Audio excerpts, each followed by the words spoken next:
Praise the Lord. अजीजों, आत्मिक संसार में प्रतीक्षा के द्वारा ही युद्ध जीता जाता है। प्रतीक्षा करना और अपने नजरें परमेश्वर पर गड़ाए रखना उन शैतानी शक्तियों पर दबाव डालता है जिन्होंने समस्या की शुरुआत की, और उन्हें वो जमीन वापस करनी होगी जो उन्होंने हथियाई है। जब आप परमेश्वर पर अपनी नजरें गड़ाते हैं तब वे शत्रु को आपके क्षेत्र से बाहर खदेड़ देता है। यदि हम परमेश्वर के पवित्र वचन में देखें, भजन संहिता 91 उसकी पहली और दूसरी आयत में परमेश्वर का वचन इस प्रकार कहता है कि जो परम प्रधान के छाए हुए स्थान में बैठा रहे वे शक्तिमान की छाया में ठिकाना पाएगा। मैं यहोवा के विषय कहूंगा, वह मेरा शरण स्थल और गढ़ है, वह मेरा परमेश्वर है, मैं उस पर भरोसा रखूंगा। मेरा जीजो, जब आप बाकी का भजन 91 पढ़ते हैं आप पाएंगे कि वो महान वादों से भरा है कि कैसे शत्रु आपको हरा नहीं सकता। विस्तृत बाइबल में लिखा है, इसे पूरे अध्याय के भरपूर वादे उस पर निर्भर है कि कैसे कोई पहले 2 वचनों की शर्तें निभा पाता है।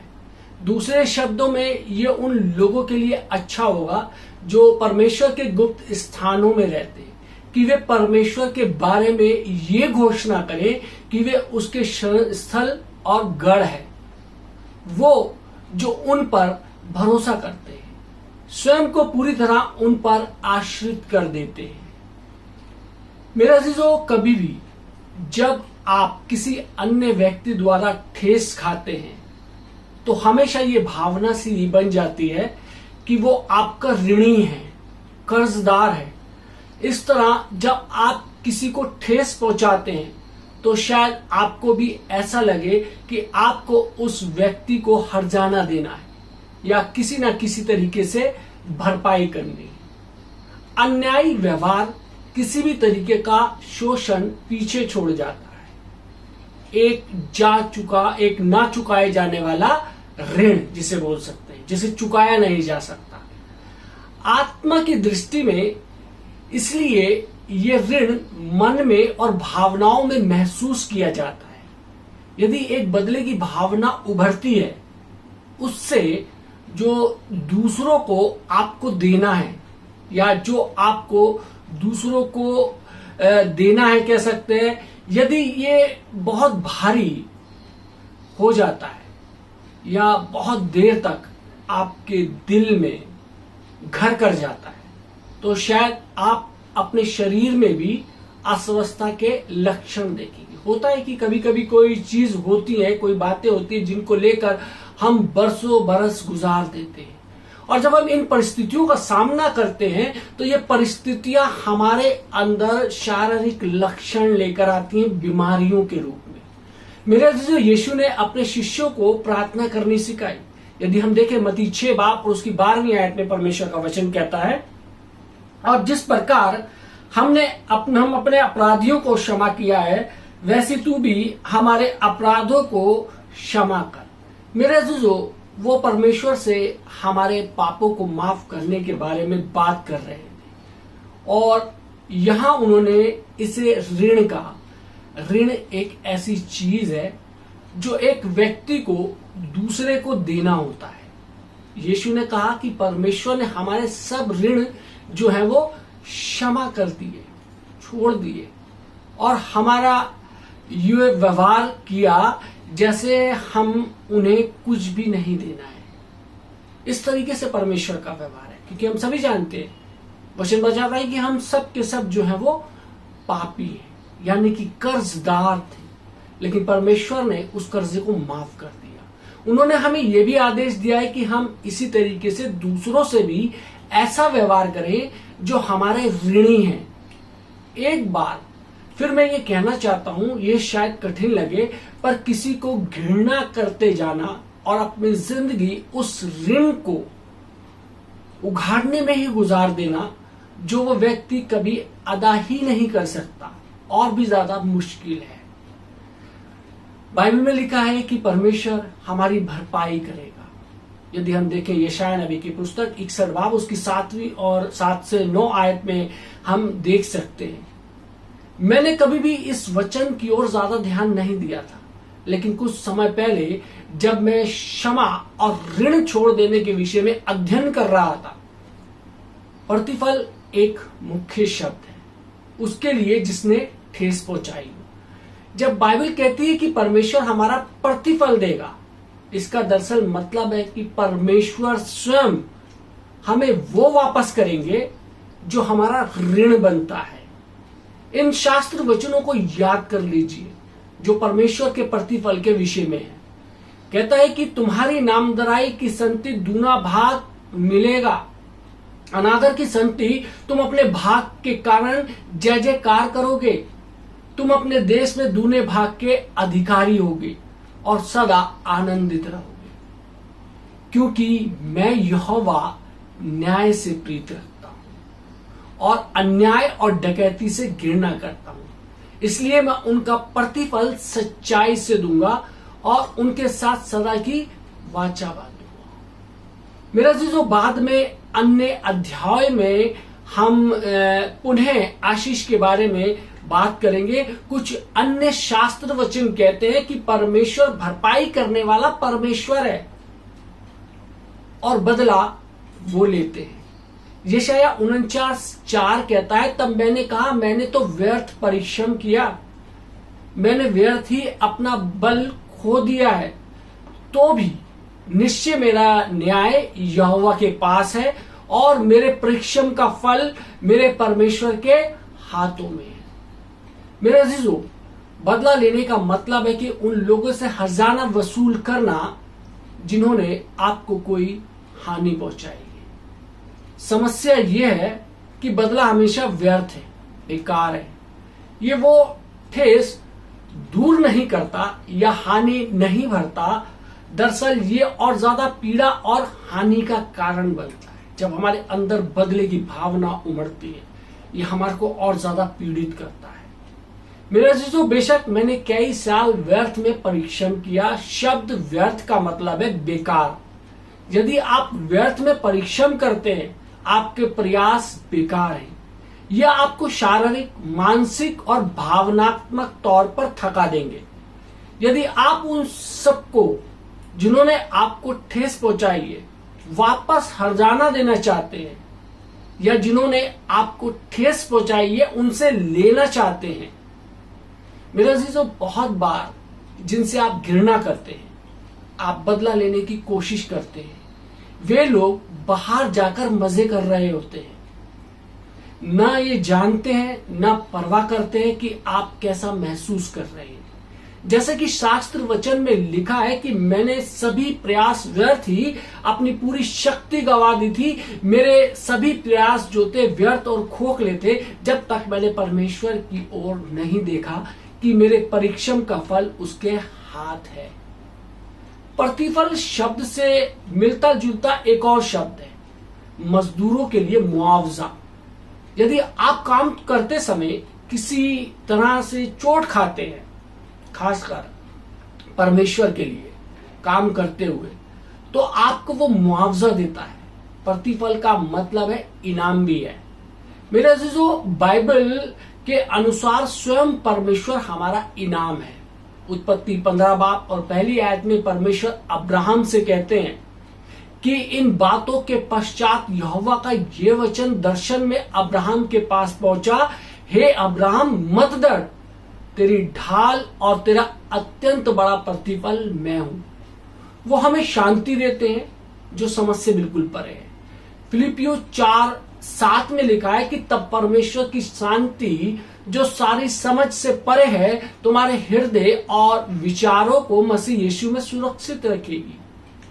मेरे अजीजों, परमेश्वर ने मेरे जीवन को इतनी मात्रा में आशीष दी है, दरअसल ये विश्वास करना कठिन हो जाता है कि ये मैं ही हूं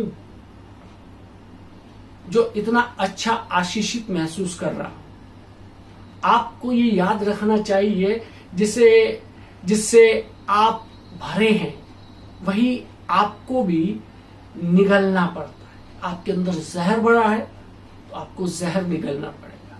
आपके अंदर प्रेम भरा है तो आपको प्रेम भरना पड़ेगा। मेरे अजीजों, जब आप गुस्से कड़वाहट और नाराजगी से भरे होते हैं, तब न केवल दूसरों से आपके संबंधों में जहर घुलता है, पर आप खुद में भी जहर उंडेलते हैं। जो आपके दिल में है वो बाहर आ जाता है, आपकी बातचीत से, आपके रवैये से, यहां तक कि आपके शारीरिक हाव भाव से और आपकी शक्ति से।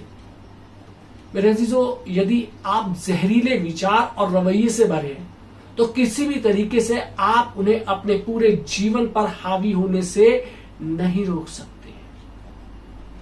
ऋण वसूलने का काम आप परमेश्वर को सौंपते हो। केवल वही है जो ये काम बेहतर तरीके से कर सकता है। स्वयं को उसके तरीके से जोड़ ले और वह आपका कर्जा वसूल करेगा और आपके अतीत के सभी दुखों के लिए आपको हर्जाना देगा। ये सचमुच बहुत ही तेजस्वी बात है उन्हें ऐसे करते हुए जब हम देखते हैं। मेरे अजीजों, वो सभी ऋण लिखिए जो आपको देने हैं और वो सभी जिन्हें आपको वसूलने हैं।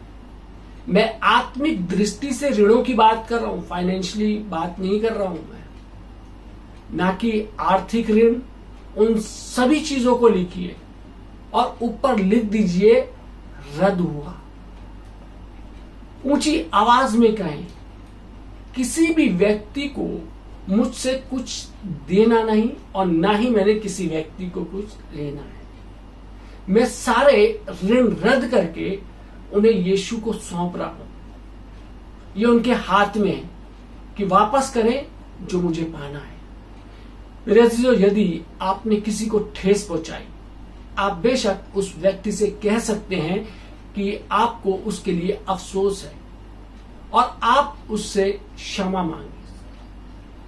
कृपया अपना पूरा जीवन लोगों का ऋण चुकाने में न लगा दीजिए जो आपने उनके लिए किया है। केवल परमेश्वर ही उसकी भरपाई कर सकता है। यहां एक व्यवहारिक उदाहरण है।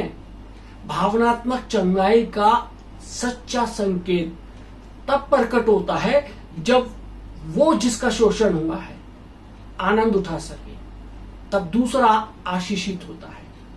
पिछले सरमन में हमने उस सिद्धांत पर चर्चा की थी जो हमें रोमियो 12 बाब और उसकी 14वीं आयत में सिखाया गया था, जिसमें लिखा था कि अपने सताने वालों को आशीष दो, अर्थात जिनका रवैया तुम्हारे प्रति क्रूर है, आशीष दो, श्राप ना दो। पर परमेश्वर का वचन रोमियो 12 बाब और 15वीं आयत हमें यह भी सिखाता है कि आनंद करने वालों के साथ आनंद करो, अर्थात दूसरों के आनंद में हिस्सा लो, दूसरों की खुशियों में हिस्सा लो, और रोने वालों के साथ रो, अर्थात दूसरों के साथ दुख बांटो। मेरे अजीजों, शोकित लोगों के लिए बहुत आसान होता है उनसे ईर्ष्या करना जिन्हें कभी इस प्रकार का दुख नहीं पहुंचा है। पर मैं समझता हूं कि यह बहुत महत्वपूर्ण है कि उन लोगों को उत्साहित किया जाए जिनका शोषण हुआ है, कि वे ईर्ष्या और जलन से छुटकारा पाए ताकि संपूर्ण भावनात्मक चंगाई का आनंद ले सके। परमेश्वर के वरदान जो मुझ में हैं वो अन्य लोगों के लिए है। मेरे वरदान मुझ पर जिम्मेवारी डालते हैं कि मैं मेहनत करूं, पर वो अन्य लोगों को देते हैं, वो है आनंद। इसलिए हमें एक दूसरे के वरदानों का आनंद लेना है, ना कि ईर्ष्या करनी है। परमेश्वर ने मुझे कुछ डाला है आपके लिए, पर उन्होंने आप में भी कुछ डाला है मेरे लिए। इसलिए हमें एक दूसरे से ईर्ष्या करने की जरूरत नहीं है। मेरे अजीजों, मेरा मानना है कि ईर्ष्या का एक प्रमुख कारण असुरक्षा ही है, जो इस के कह सकते हैं कि ज्ञान की कमी है कि हम मसीह में क्या हैं। जब हमारे को ये ज्ञान नहीं होता ना कि हम मसीह में क्या हैं, तभी हम अपने आप को असुरक्षित महसूस करते हैं। शैतान हमसे झूठ बोलता है और बताता है कि दूसरे लोग जो हैं वो हमसे बेहतर हैं।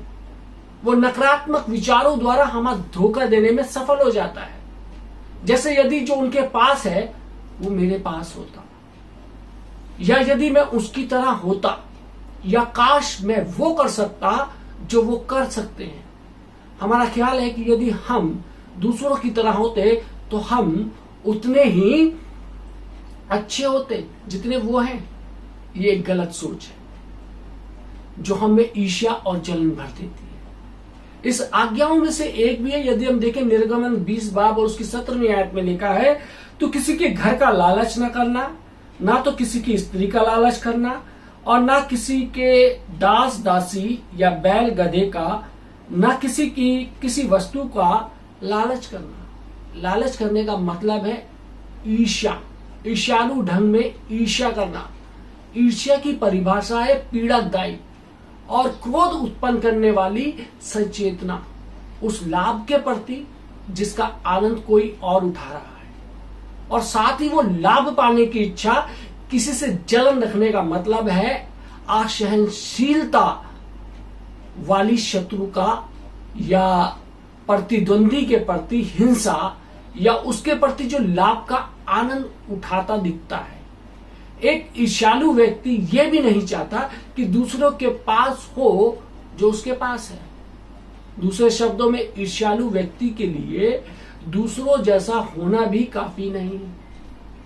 इससे उसको संतुष्टि नहीं मिलती, वो दूसरे व्यक्ति से बेहतर होना चाहता है। बाइबल में पुराने नियम में किसी व्यक्ति को परमेश्वर को प्रसन्न करने के लिए और प्रसन्न करने के लिए संपूर्णता और अपनी अपूर्णता के बदले लगातार बलि देने की आवश्यकता थी। यह संभव था। यदि लोग संघर्ष करें और मेहनत करें तो हो सकता है कि वो पहली 9 आज्ञाओं का पालन कर सके, पर ये 10वीं आज्ञा तू लालच ना करना वो कभी पूरी नहीं कर सकते। वो नहीं कर सके क्योंकि इसका संबंध था व्यक्ति के दिल और इच्छा के साथ। मेरे अजीजों, नियम के मापदंडों के अनुसार धर्मी होने के लिए किसी व्यक्ति को सभी नियम संपूर्णता से पालन करने की आवश्यकता होती है। कुछ नियम पालन करना काफी नहीं थे, इसलिए सभी लोग भावनाओं में फंसे थे कि अपने पड़ोसी के घर, उसके सेवक या उसकी किसी चीज का लालच नहीं करना है। सिर्फ यही आज्ञा स्पष्ट बताती है कि मानवता को एक उद्धारकर्ता की कितनी ज्यादा जरूरत थी। हम इंसानी लोग,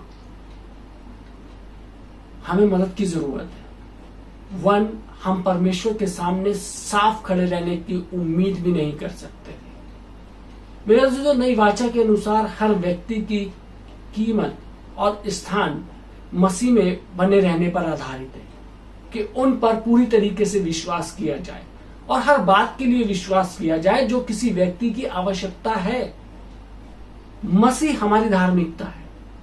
वो धर्मी बनाए गए उसके द्वारा नहीं जो किसी और के पास है, पर यीशु में विश्वास द्वारा इस सच्चाई को समझने पर सुरक्षा की ऐसी अनुभूति प्राप्त होती है जो ईर्ष्या और जलन को पूरी तरीके से हटा देती है।